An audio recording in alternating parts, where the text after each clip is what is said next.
Good morning, everyone. Thank you for braving the cold weather to be here today. My name is Pema, and I manage the Endowment's Tibet portfolio, and it's my honor to welcome you to the NED.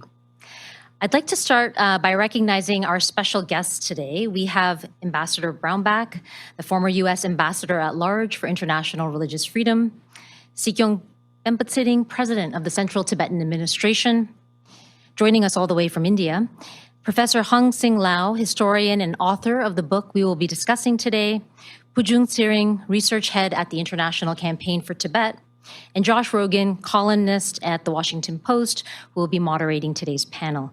Thank you for participating in today's event. So we are here today for the launch of Professor Lau's extraordinary book on Tibetan history. We sometimes think of history as settled and distant, but this book reminds us that history is very much alive with real-world policy consequences. China knows history matters, which is why it rewrites history to serve its political ends. It tries to erase the events of Tiananmen from public memory and recast treaty commitments made over Hong Kong and reframe genocide in East Turkestan as development and stability. In each instance, history is not being told, it's managed, and Tibet is no exception.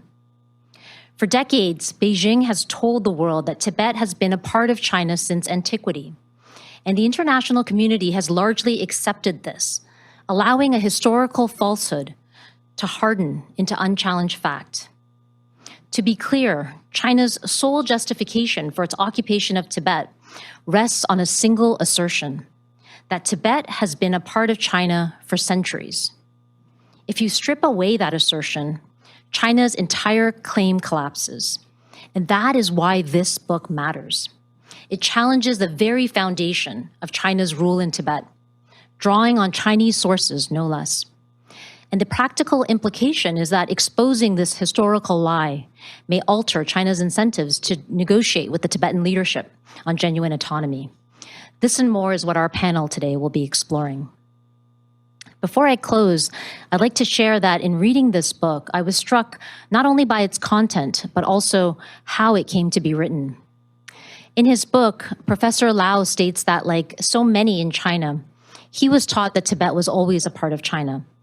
Until one day, while in a debate with a Western scholar, he began to question his own beliefs and undertook his own research.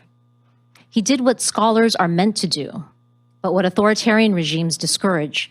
He went back to the original sources to find the truth.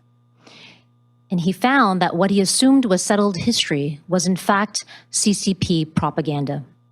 And that realization set him on a path of spending a decade of his life researching and writing this book. So Professor Lau, on behalf of all Tibetans, I'd like to thank you for your courage and dedication to the truth. It takes a rare willingness. It takes a rare willingness to speak truth to power, especially when that truth challenges a core claim of the CCP on one of its most sensitive topics. Lastly, the timing of today's event is especially meaningful. This year is the year of compassion in honor of His Holiness the Dalai Lama, who turned 90 in July. For over 7 decades, His Holiness's leadership has kept the Tibet issue alive, and his moral clarity continues to inspire millions around the world. We are proud to honor this year of compassion through today's talk, which is guided by the values of truth and justice embodied by His Holiness. And with that, it's my pleasure to welcome Damon Wilson, the President and CEO of the Endowment, to introduce our speakers. Pema, thank you so much. And I think many of you know about Pema, but I just want to say a word because she's illustrative of the endowment's model and our approach. It's not about projects and grants. It's rather about teams here that know the language, the culture, the religion, that build relationships of trust over time, and that focuses on what it really means, what that impact is. And that's what today's event is about. And so our support for the Tibetan people at the endowment, it spans 30 years, 3 decades. It's among our longest programs, and as you know, among our highest priorities. And we're proud to be one of the democracy movements, or one of the Tibetan movement's most steadfast allies, because the Tibet movement is a democracy movement. I think that's the point of importance for us, and that the Tibetan movement, it can serve as a model, as an inspiration for freedom-loving people around the world. Led by His Holiness the Dalai Lama, the Tibetan cause has long been associated with values of justice, compassion, and nonviolence. But at its bedrock, it also represents these principles of democracy. We have Sikyong Penpa Tsering here with us, who leads an administration that is a model of a thriving democracy in exile. It's a pretty extraordinary story. With 3 pillars of democracy, guided by a democratic constitution, carrying out free and fair elections, the Tibetan exile government is a remarkable achievement, and it is a model for many others who come to NED for advice. We suggest they talk to you. I was deeply humbled, along with Pema, when we were last in Dharamsala and we had a chance to meet with His Holiness. And to be in the presence of a great figure is a moment I will never forget in my time here at the endowment. Someone who is beloved and revered leader around the world, certainly among the faithful. But what was really striking is that he had and articulated a vision to understand that by devolving political power into the hands of the Tibetan people through democratic institutions, that Tibet would endure. That's beautiful. And so in 2016, this institution awarded His Holiness with our highest honor, the Democracy Service Medal, to recognize his commitment to the cause of human rights and democracy. We did the same and honored in Sikyong on behalf of the Tibetan people in 2024, recognizing the Tibetan democracy movement, but also his personal contribution as a young man who was a democracy advocate from the beginning. So welcome back to the endowment. Welcome back to Washington. It's great to have you here. I'm just going to shout out Professor Lau. This is a remarkable, it is a monumental piece of work if you haven't had a chance. This is a serious body of work. It's remarkable.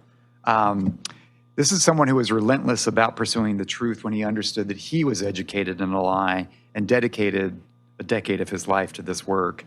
And in many respects, the timing of this book, it gives life, it gives meaning to a big debate that we've had here in Washington, the work in Capitol Hill last year to pass the Resolve Tibet Act, which was sponsored by another NED board member, Senator Todd Young.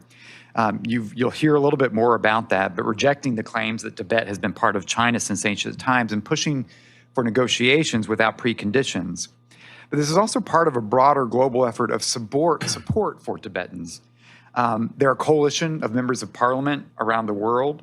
The Canadian Parliament is debating how it could do the same, and we are going to be joined today by James Maloney. I think the weather has interrupted a little bit. He regrets he can't be with us, but he sends his congratulations to Professor Lau for this work.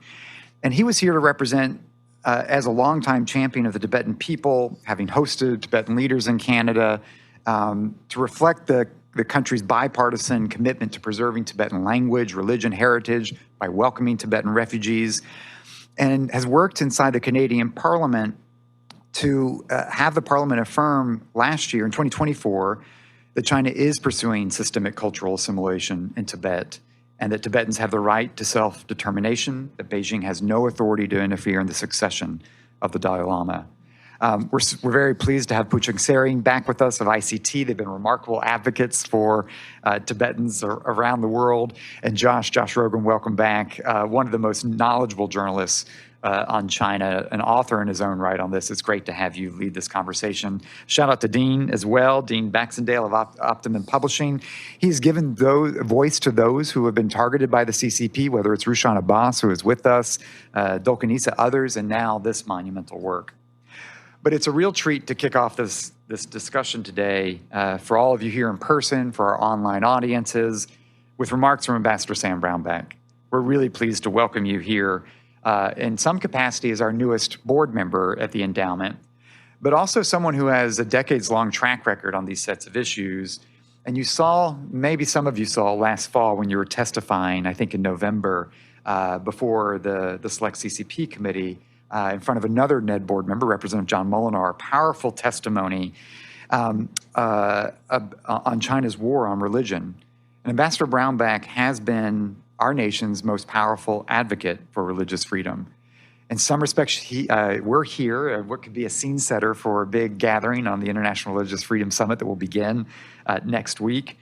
someone who has spent decades in this as co-chairman, obviously, of the summit itself, chairman of the National Committee for Religious Freedom, and someone throughout his extraordinary career has kept this front and center. U.S. Ambassador at Large for International Religious Freedom, working across regions and faith communities to confront persecution and advocate for the rights of believers facing state repression. But Ambassador Brownback also represented Kansas in the United States Senate, where he was the architect of the International Religious Freedom Act, served Kansas as a House of Representatives, as a governor of the state, one of only 6 individuals in our country to have served in all of these roles as a congressman, a senator, governor, and ambassador. It is an honor to have you with us. Let me invite you to the stage, please. Thanks, Damon. Very kind. Thank you, Damon. It's very kind of you. Pleasure to join you here today. Washington and snow just don't mix, and so I mean that you're out here. I'm impressed, and I'm thankful, and I'm very grateful. Damon, I'm very grateful for NED for doing this, for allowing me on the board of directors. I'm always questioning a group that would allow me to be a member of it, but the wonderful organization. They've done great work over a long period of time. My comments are short because the professor's book is why we're here, and I'm delighted, Professor, that you've spent and dedicated a decade of your life to document, to me, in a way, the obvious. Tibet is not a part of China.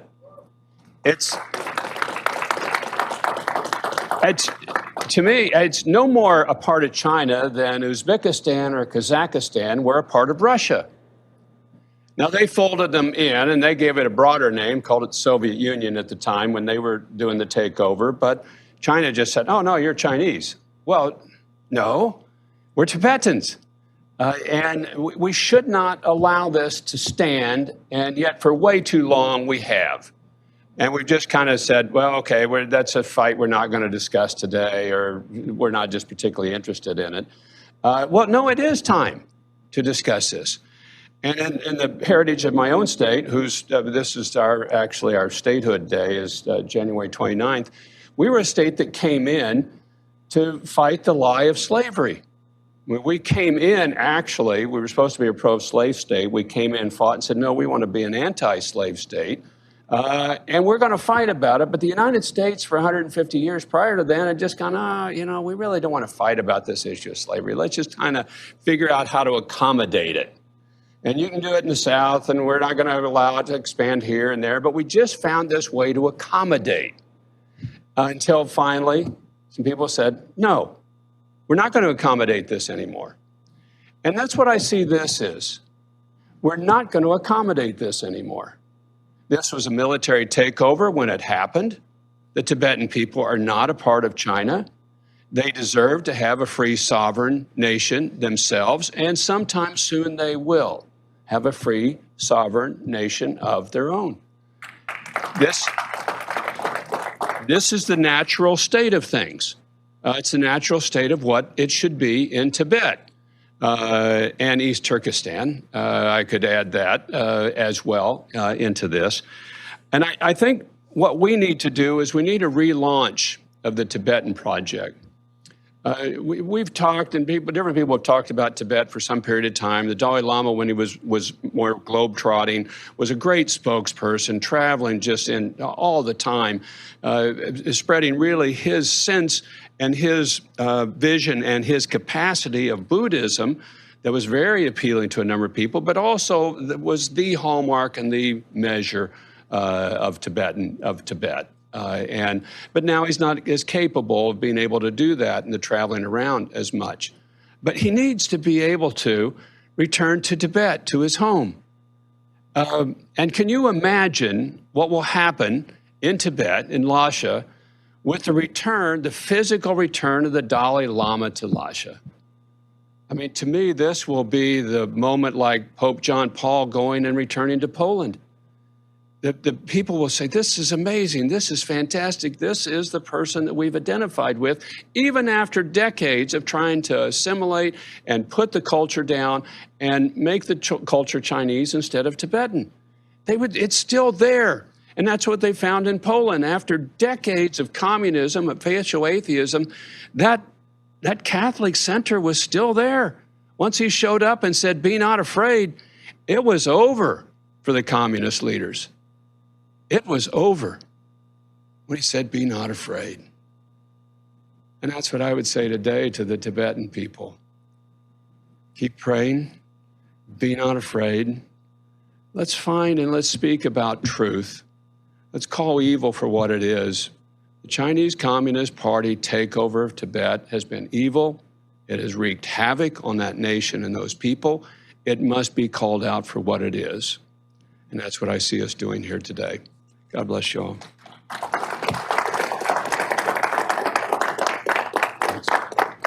Thank you.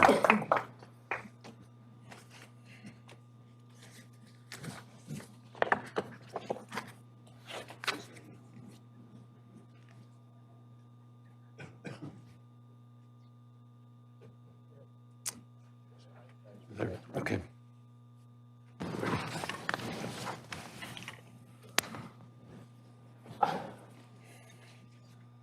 Thank you. Everybody got here. Good morning.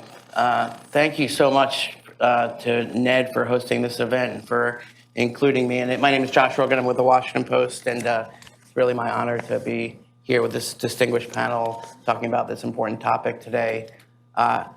Let's start with a quick personal story about my connection to this issue.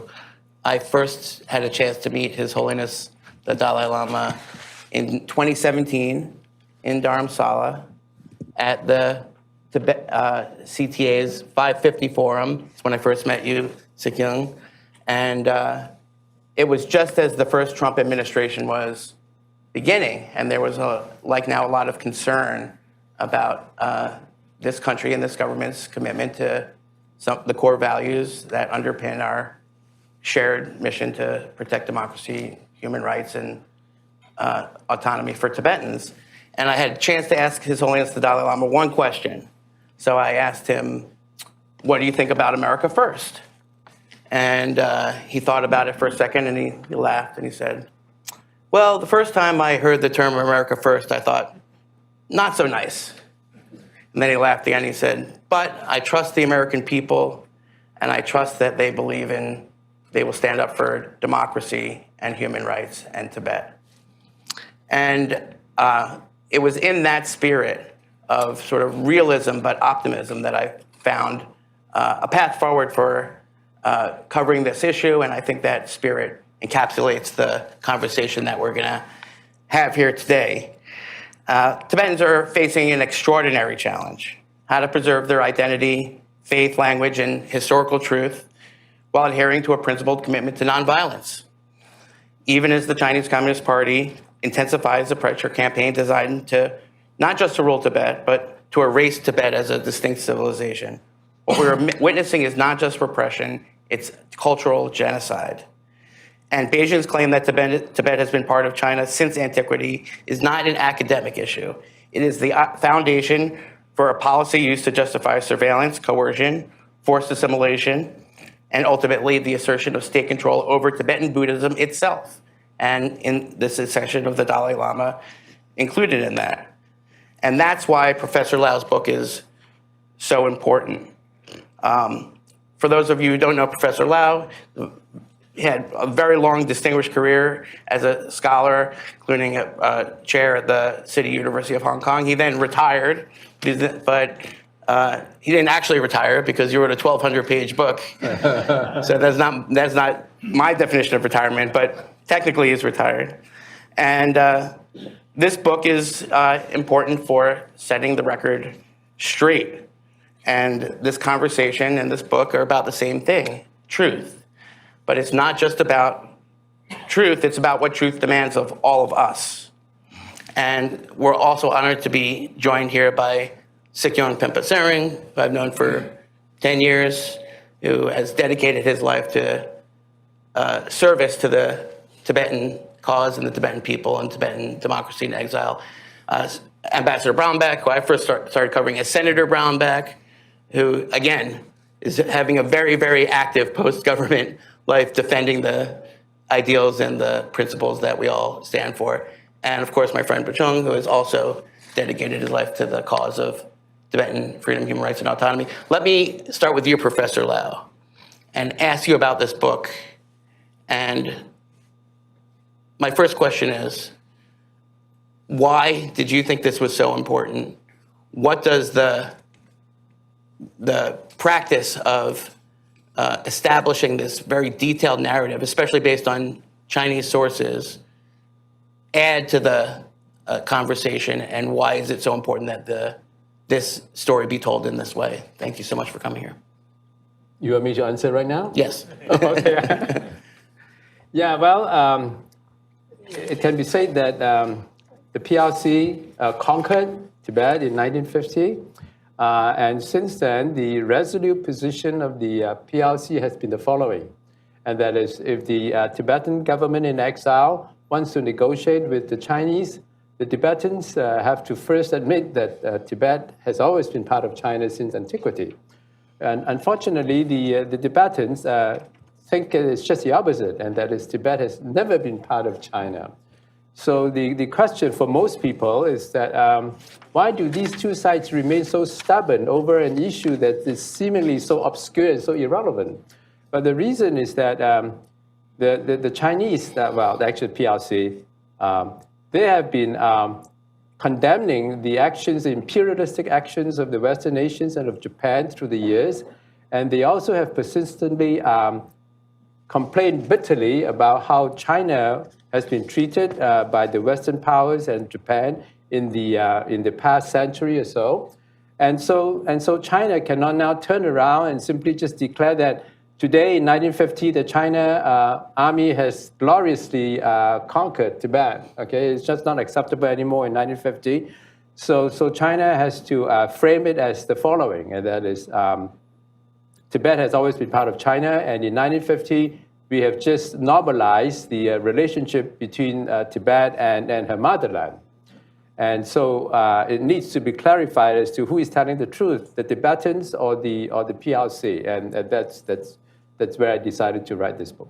Excellent. Let me ask you a little bit about the sourcing, because one of the things the CCP always says is that these are Western narratives, but they can't say that about your book because it's all Chinese sources. How did you go about unearthing all of this new research? How long did that take, and why is that so important to use these specific sources? Well, that's a very good question. I adopt as a Chinese who is educated in a Chinese school for 12 full years, from primary 1 to high school. I take a completely chauvinistic approach in selecting my evidential records. I use only a evidential record if it satisfies all the three criteria. Criterion number 1, the record has to be authored by a recognized Chinese scholar or by a Chinese government organization before 1949, before ROC came into being. And this criterion 2 is that the record has to be reprinted and republished by the ROC after 1949. The third criterion has to be that the third criterion is that the record can be verified by anybody in a good public library or a publicly available computer database operated by the People's Republic of China. And the reason why I take these three criteria is that number 1, that would mean that the PRC cannot refute my evidence because it's basically their evidence. And number 2, since 1950, the PRC government has publicized many fabrications and forgeries relating to Tibet history, and they need a credible way of proving that they have been telling lies. There's actually also another third reason, which many of you probably would disagree with me, and that is I think that the likelihood that anybody would get tough towards China on behalf of Tibet is pretty small. So I think that it is important for us to strive on convincing the Chinese people that what's going on right now is just... Fascinating, fascinating. Have you gotten any reaction so far from? Sorry. Take your time. No, actually, I haven't had any response from the Chinese government. I have a feeling after this event that may change. Yeah. Sikyong, let me go to you next. Why is this, yeah, please hit the button. Explain to us from your perspective why this type of work is so important to the work of not only the CTA, but the international community to advocate for Tibetan autonomy, Tibetan human rights, awareness of the Tibetan cause. Why is this historical, seemingly academic work directly related to all of the activity that you're engaged in? Thank you, Josh. Before I respond to your question, I want to thank Wilson for organizing this. NED has been with not just the Tibetans, our Uyghur friends, and others who suffer under China. Thank you for doing this again. Dean, for publishing this book, having the courage to publish the book. He just not publishers, but he also authors books about the San Edward Island that the Chinese have bought a lot of land in Canada. Yeah. They did some research and they also came out with a book on China's interference in Canada.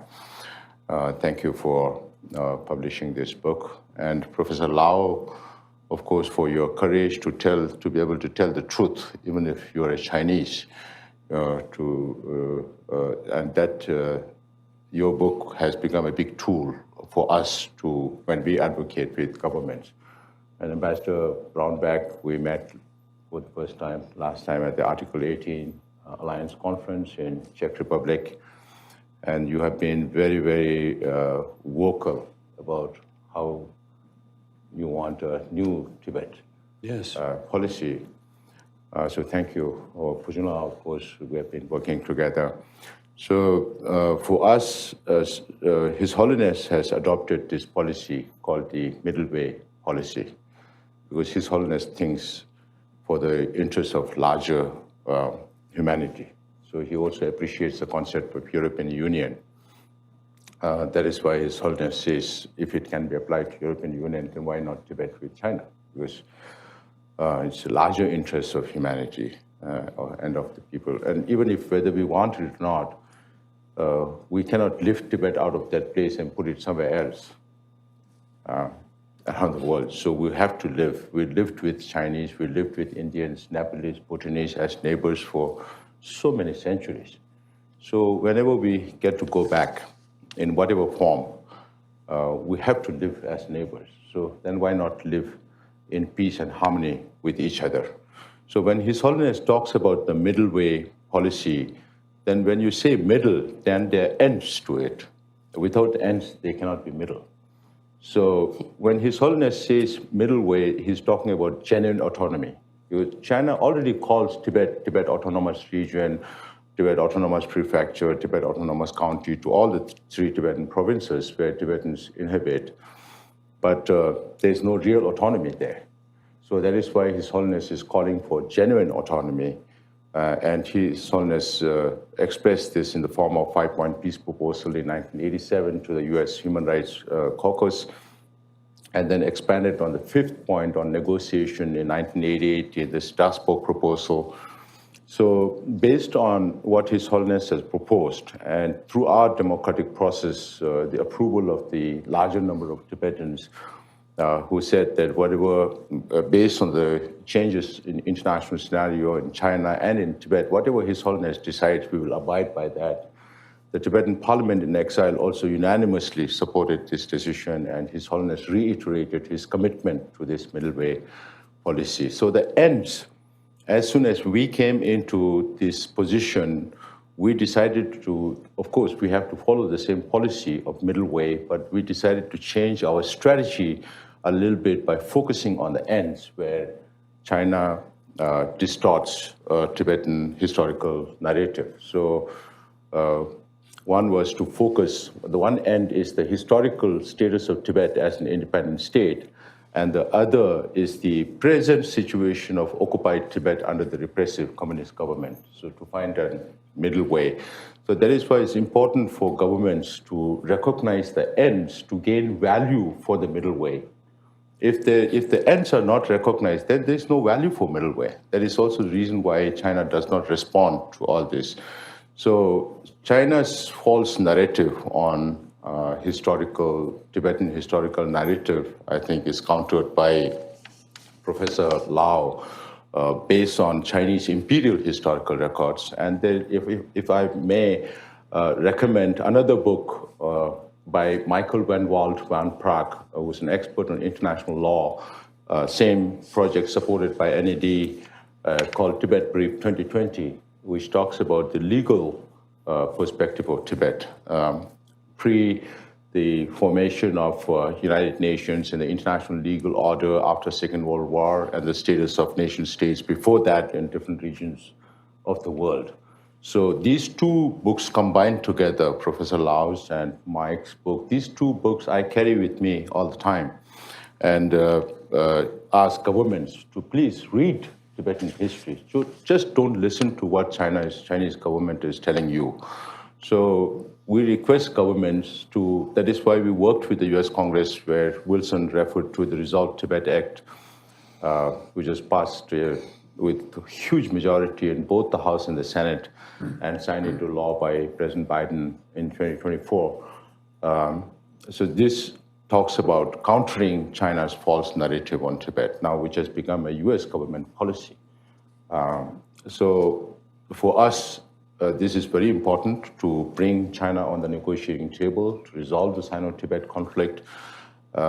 Unfortunately, China keeps calling His Holiness Dalai Lama a separatist all the time, separatist. And I keep telling the Chinese government, who really wants Tibet to be separated from China? Because His Holiness always talks about the middle way, the middle way, middle way, middle way.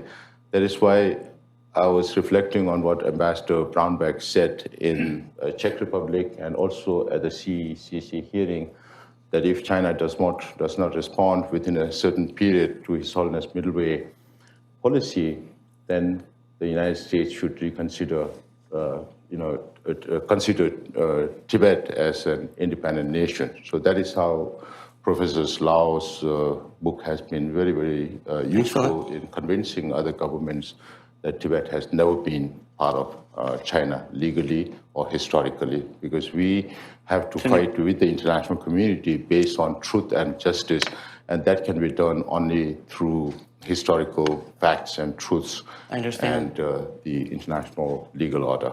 Thank you, thank you. Yes, we have to. If there's to be an honest negotiation, it has to start from a shared reality and a shared history that's based on truth. I understand. Ambassador Brownback, I'd love to ask you about how this work relates to the overall issue of the Chinese Communist Party seeking to essentially control Tibetan Buddhism. They have a state system of sinicizing the religion and the religious experience for Tibetans inside Tibet. And what is your view on that? And how does this kind of research help combat that narrative? Well, the research gives the base of truth here. Tibet is not a part of China. The sinicized campaign really, actually, it humors me at times, in that, the real carpetbagger in China is communism. Communism is a European industrial era policy development. And, why don't you sinicize communism? Maybe they think they have, I don't know. But I want to go back to Professor Lau's statement that he says, with sadness, that I don't see major powers really stepping up on this issue. And that troubles me because for some period of time, I'd come to much of the same conclusion. It's remote, you're taking on a big dog here to do something like this. This is going to be hard. But now you've got China leading the axis of evil in the world, confronting the United States. We're back in a big Cold War, and it's not cold anymore. It's hot. in Russia and Ukraine. It's hot between Israel and Iran. There's an axis of evil, and it's coming for us. We're the ones they're after. They're after to change the world order. And as your predecessor once told me, either the world will change China or China will change the world.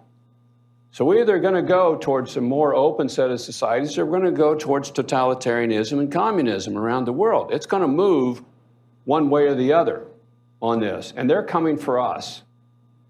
Our most effective tool against the Chinese Communist Party is freedom of religion. They fear that, the Chinese Communist Party fears that more than they fear our aircraft carriers or our nuclear weapons. Because it means that people will seek freedom. As I mentioned, if the Dalai Lama goes home to Lhasa, it's over for China. If the Uyghur people are free to be the most majority Muslim that they want to be, it's over for communist China, an officially atheistic country. That means our policy and the West policy should be to support these religious freedom efforts around the world. And I've got a policy recommendation. I think we say to China, you either recognize the Dalai Lama's middle way approach within 6 months, or we're going to recognize Tibet as an independent sovereign nation and the government in exile as the true legitimate government of Tibet. You choose, 6 months. I don't think the middle way approach works as much as I have respect for the Dalai Lama, because I look at Hong Kong today and the threats towards Taiwan. I don't think true sovereignty within a communist China works. If it were a democratic China, I think this is a different case, but I think we give them 6 months and say, then we're going to recognize the sovereign. So that you got to have some actual teeth in this. Words will not work with the Chinese Communist Party. Thank you. Well, yeah, absolutely. I'm not sure that the Trump administration is going to set that deadline right away, but I get what you're saying, that without pressure, there can really be no movement. And I guess that brings me to you, Bhuchung, because as we've heard, the Resolve Tibet Act shows that, in fact, there is strong bipartisan congressional support for Tibet. And that is a good thing. And so, but at the same time, we live in a world where things that are on fire make the news, and nonviolent movements struggle for visibility and attention, especially in our political system, especially in Washington. And so I'd like to ask you, how do you see the current Washington climate for advocating for Tibet? What is the next agenda item after the Resolve Tibet Act that people in this room, people watching at home, can get behind? And from your perspective, how does Professor Lau's work setting the historical record straight aid the lobbying and advocacy effort here in Washington, but also in other capitals around the world? Let me mention 3 points with regard to this question. First, this book and Resolve Tibet Act are different in their framework. The Resolve Tibet Act, to me, is a political legislation that has a political agenda. But your book, I think, is more than a temporary political agenda. It has a long-term benefit, not because of whatever the Tibetan struggle is about, but because of what the international community considers as nation state and how Tibet fits into that criteria. So that's why it's important, irrespective of which government is in power in China. For example, as much as we want to blame the communists, even the nationalists didn't agree Tibet to be separate from them. They had claims over that. Even beyond that, the Qing, if you go beyond, they always had claims. But the Tibetan people did not have the wherewithal to sort of point out all these things in a way that the Western concept appreciated. So therefore, this book becomes important. So coming back to this, the atmosphere in Washington, D.C., if there is a silver lining in whatever is happening in Washington, it's that the administration and the Congress continues to be wanting to be doing or to do something on Tibet. They're trying to find ways of doing that. But given that everything is in a chaos, I think there is effort from very considerate individuals, both in the administration and on Capitol Hill, who wants to find ways to do things. So to them, this book also helps in that process, because the Tibetan issue is not a matter of just temporary rights of a few Tibetans or 6 million Tibetans, 7 million Tibetans, whatever it is. It's about what Tibet brings to the international community. And that will not change whether this administration changes its policy or whether the Chinese change their policy. That's why the Dalai Lama represents the positive values that Tibet can bring to the international community and to the world. As much as we want Tibet to be safe, because for the Tibetan interest, it's for American interests to work for Tibet. And therefore, in the coming period, after the Resolve Tibet Act, the effort in Washington, D.C. is how can we strengthen the existing support that we have here, the bipartisan support and the support in the administration through different administrations.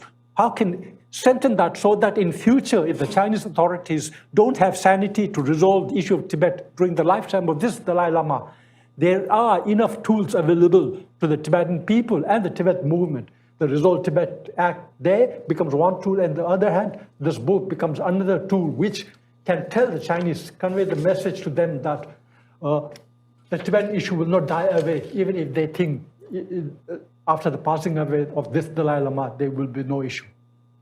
Excellent, thank you. Before we go to the next round, I just want to let the audience know we will have some time for questions, to start thinking about them. I would like to pick up exactly where you left off with Professor Lau. We're facing a moment that's coming, hopefully not soon, but it's definitely coming, when His Holiness the Dalai Lama will shed this mortal coil and then be reincarnated. And that will set off a policy and political crisis where the Chinese government will recognize a fake Dalai Lama in China, and the Tibetans in the diaspora will recognize a genuine Dalai Lama outside of China. This book seems to be relevant to that because it establishes the historical record that will set the debate, but I want to ask you to give us your impression, your opinions about this debate over reincarnation and succession, and what do you think is the best approach to thinking about that issue and then dealing with that issue, knowing that this is going to come to a head, hopefully not soon, but eventually someday. How much time do I have? 3 minutes. Well, in short, the PRC's claim is just totally without historical basis, and it's just a bunch of lies. Now, this is just not very credible, what I said. So let me go into deeper. That's the reason why I asked you how much time do I have. Well, one sad thing is that... Take as much time as you need. We're here to hear from you. One sad thing is that today you will come to a country like England or the United States, and you're looking at a Christian, and then the person says, I'm a Christian, but I've never heard of the Bible, and I don't care to read the Bible. And you will find it very hard to believe. You probably don't see such a person around in the United States, okay? But in China, the problem is that we have such a thing as the official history of China, okay? And we have such a thing as the imperial records. And sadly, a lot of the Chinese, not only they have not read it, they have never heard of these things. It's like talking to a Christian who says, I've never heard of the Bible, or a Muslim that says, I've never heard of the Quran. You say, what? Okay, so my emphasis is that if you go to the imperial records, okay, which are actually recognized by the historians of the Chinese today as most authoritative records, I'm not saying that they are truthful. I'm saying that they are authoritative, okay? There's a big difference between something that's authoritative and something that's truthful. Sure. Regardless of whether it's truthful or not, your official statements, the authoritative official statements, okay, there's nowhere that says that China has the right to select and recognize the Dalai Lama. Yeah. The only place where there is official statement is that the Chinese Emperor Qianlong gave a golden urn to the Tibetans and wanted the Tibetans to draw lots from the urns from several candidates, okay, and then pick one out as the Dalai Lama. That's it. Okay, that's the only right is that I will give you a golden, or rather you That will was give me for a the golden. fifth Dalai Lama, the fourth? Well, no, actually Eighth? it was in 1970. That's the reason I asked you how much time to have. It's a long story, well- okay? The Nepalis Yeah. invaded Tibet. It's like some burglars, robbers came to my backyard and stole my oranges. I'm from California. So stole my oranges, okay? And then took over a corner of my backyard. And then my neighbor came in and helped me to kick out the neighbor. The neighbor came in and helped me to kick out the burglar who took over my backyard and my orange trees. And then say, now that I helped you to kick them out, I want to take over your entire household. Your wife is mine, your children are mine, and so forth. Okay, that's what happened actually. Okay, when the Nepalis came and occupied some of the border areas in Tibet, the Qing army came in and expelled the Nepalis and turned around and told the Tibetans that now you're part of us. Okay, and then of course the Tibetans say what? Okay, but then in the process, to sort of stick the foot into the door, the Chenrong Emperor in 1793 said, I'm going to give you a golden urn, and you draw lots from the golden urn from the small children that you people go around selecting. So you select a number of finalists, and then instead of you making the final decision as to who would be the Dalai Lama, you would put the names in the lots into the urn, the golden urn that I give you for free. And then after that, that's how the Dalai Lama will come about. That was it, okay? So actually, I thought, it was a good deal. Somebody give you a golden urn for free, and then it's made of pure gold, okay? And but that's it. So the point is that there's no historical basis for the Chinese government to be involved in a real way. Yeah, and there's no legal basis either, because recognized. even the Chinese government never asked for permission or rights to identify. All you can do is to use the urn that's given by the Chinese emperor to draw lots. That's all. Got it. Understood. Sikyong, let me ask you a similar question. Now we have the Panchen Lama was kidnapped as a child about 30 years ago. We still don't know where he is. We don't know if he's alive or dead. There's a fake Panchen Lama traveling the region, and for sure the Chinese Communist Party is going to have the fake Panchen Lama recognize the fake new Dalai Lama. What's the plan, and what do you think will happen, and what can the people in this room and in this town and in this country do to support a just and true succession? The Chinese government has been preparing for the demise of this Dalai Lama for more than 2 decades. They've been preparing. They passed law called Order Number 5 in 2007. So earlier than they've been preparing. And if you look over the last few months or the last 1 year, what has been happening inside Tibet for the first time, Xi Jinping and 2 other Politburo members came to Tibet just after His Holiness announced on his reincarnation on July 2nd. So in September, they all came. This is the first time so many leaders are coming together in Tibet. And there have been teachings by the Panchen Lama, approved by the Chinese government, Kalachakra and all that, to try to legitimize, from their perspective, the fake Chinese appointed Panchen Lama. Even the process of golden urn that Professor Lau mentioned was practiced to choose the Chinese Panchen Lama. And we all know that it was misused. We have evidence, people who live in America who authored book on how the selection was done and how it was misused by the Chinese government to select their own candidate. So the Chinese government will most probably keep doing that unless some sense come into their head that this is not the best way to move forward. But I keep saying that if there are 2 Dalai Lamas in future, it'll be a lifelong headache. The present Chinese leadership will not be there to resolve it.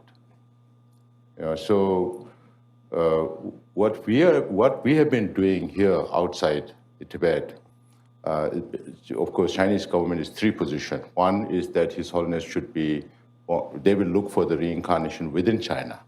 So which means the Chinese government is ordering His Holiness not to be reborn outside. So, of course, it's His Holiness who's going to be reborn. He has to decide where he is going to be reborn, not the Chinese government who decides where His Holiness will be reborn. The second is the golden urn, which Professor Lau just mentioned. And they say, oh, you have to, by tradition, you have to use the golden urn. So there have been 8 Dalai Lamas before the golden urn. So what about those Dalai Lamas? Were those not chosen through traditions? And even if that was to be used, it was not used during the 9th Dalai Lama, which came immediately after 1793, Professor Lau is talking about. And it was seemingly used for 2 Dalai Lamas, even after he was selected through religious traditions. The 13th Dalai Lama, the 14th Dalai Lama, the golden urn was never used. And the third position of the Chinese government is that the Chinese government has to approve. So right now, what the Chinese government is trying to do is try to legitimize their Panchen Lama within Tibet. He has been staying for longer periods inside Tibet, giving teachings. So those preparations are going on. What we have been trying to do outside Tibet in the international arena is to, of course, the first community that gets impacted is the Tibetan community. So we have support of the whole Tibetan community and all the religious leaders of different traditions who live here in exile. Of course, when His Holiness, when we celebrated His Holiness' 90th birthday, just before that, when His Holiness made the statement on 2nd July, that was on the first day of the religious council meeting that the Religion and Culture Department had in Dharamsala, and there was unanimous decision to support His Holiness' statement. This is important for us. Whether it's important for the international community or not is a different matter, but it's important for us. So we did that. Then the larger community is the Tibetan Buddhist world. You have the Himalayan Buddhists, you have the Mongols, the Kalmyk, Buryat, Tuva, and the Russian republics, and so many new adherents. So they have been making statements, so we collected all this. And for the first time, last September, there were representatives from 12 East and Southeast and South Asian Buddhist countries came to Dharamsala to offer a long life prayer to His Holiness and conferred His Holiness the title Supreme Patriarch of the Buddhist world. And then with nations. The United States already have this law called Tibet Support and Policy Act of 2020, wherein they have they included the element of His Holiness reincarnation, including sanctioning officials who would be responsible for doing such act in future.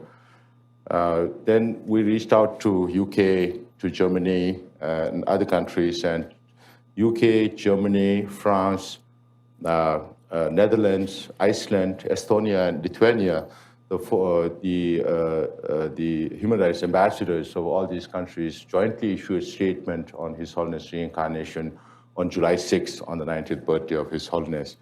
And Ambassador Brownback was, of course, he formed the Article 18 Alliance, Freedom of Religious Belief, and this time the focus was more on Tibet in Czech Republic. President Peter Powell also came. It was held at the Presidential Palace. And the declaration of the Article 18, which represents about 39 different countries and 5 observers, also issued a very clear statement on His Holiness. So that is what we have been trying to do from the Tibetan community to the international level.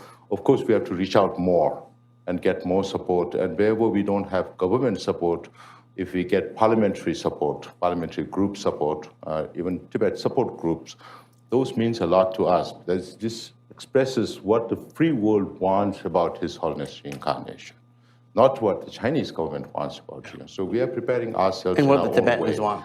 Yeah, and most importantly, what the Tibetan wants. And Thank of you. course, what His Holiness wants to Right, decide. that too. It's he who is going to be reborn, so he has to decide. Thank you. Thank you. I understand. Ambassador Brownback, did you want to say something quickly? Yeah. I want to add something to what the Sikyong has just mentioned. Just Please. to emphasize once more, according to the Chinese imperial records, contrary to what the PRC people are saying, is that historically, China never had and never asked for rights to interfere with the selection of the Dalai Lama. the finalists, okay, had to be selected by the Tibetans themselves, specifically by the oracle priests. There are 4 oracle priests, okay, that actually specified in the Chinese imperial document.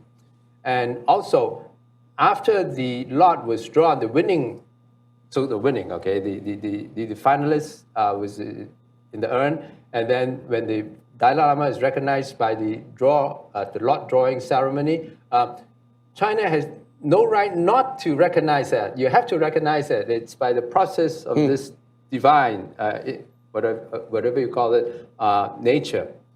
So anyway. Understood. Thank you. Thank you for that clarification. Professor Brownback, I want to ask you about something that the Sikyong just mentioned, which is often forgotten about here in Washington. It is, according to the law passed in 2020 as part of the National Defense Authorization Act, the official policy of the United States government that the succession of His Holiness the Dalai Lama is a matter to be determined by the Tibetan government in exile and not the CCP.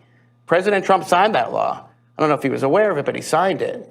And President Biden's administration reaffirmed that policy. You were in the first Trump administration, so I'm going to put you on the spot a little bit here and ask you to give us a frank assessment of this administration's approach to this issue and what to expect. On the one hand, we see the administration in a position of deal-making with China right now. On the other hand, we have officials in the administration like Secretary of State Rubio who have decades of experience and commitment standing up for Tibetan human rights and autonomy. So where are we? What can we expect from this administration? We were talking about this a little bit earlier, and I think you're the perfect person to help us have, again, a sober, realistic, but perhaps optimistic view of where U.S. policy is headed. I flew to Dharamsala and announced the Trump administration position that we support the Tibetans picking the next Dalai Lama and not the Communist Party of China. And that was the policy. I believe it is and continues to be the policy. You're in this period of time where President Trump's trying to cut deals with Xi Jinping, trying to get Xi Jinping to be more open, less attack, not be the axis of evil. It's not going to work. Xi Jinping isn't going to change. And then you're going to be right back to really this much more pointed policy. It's my estimation of what President would like to see this worked out. But I mean, the old saying of a leopard doesn't change his spots is certainly, I think, true with Xi Jinping. And he's shown it. This government, I've written a book now, it's coming out in May, on China's war on faith. The Chinese Communist Party has killed more of its own people than any regime in the history of humanity. There's nobody else even close that's killed more of its own people. Now, I'm including in that Tibetans and East Turkestan, but of Han Chinese. And we continue to treat them as a kind of a legitimate player. And they've got 3 genocides going on right now. One against the Uyghurs, the Falun Gong, who they loathe, and the cultural genocide in Tibet right now. Where's the movie? Where's the Hollywood movie on this? The last one Hollywood did to criticize China, you might guess, probably a lot of this crowd would know, 1997, nearly 30 years ago. And for a lot of Hollywood concerned for the Dalai Lama, where's the movie? It needs to come out, and now's the time to do that. These have cultural and global impact. Dean, can we get the movie produced? Yes. Okay. All right. Well, there you go. Let's go to questions, unless you have something quick to add about the current state of the U.S. Policy toward Tibet. Bhuchung, could I give you the opportunity to say a couple of words? And I do want to get to questions as soon as possible. I think I can add one point. Basically, for this administration or any American administration, for that matter, any government, they should look at this book not from a political perspective, but from the perspective of what was Tibet in the past. Their policymakers, their analysts should be able to read this book and then come up with recommendations. Oftentimes, analysts come up with recommendations based on what the popular narrative is of that time, and then they forget that the issue remains unresolved. So if they can do that, this will really be helpful. Excellent. Thank you.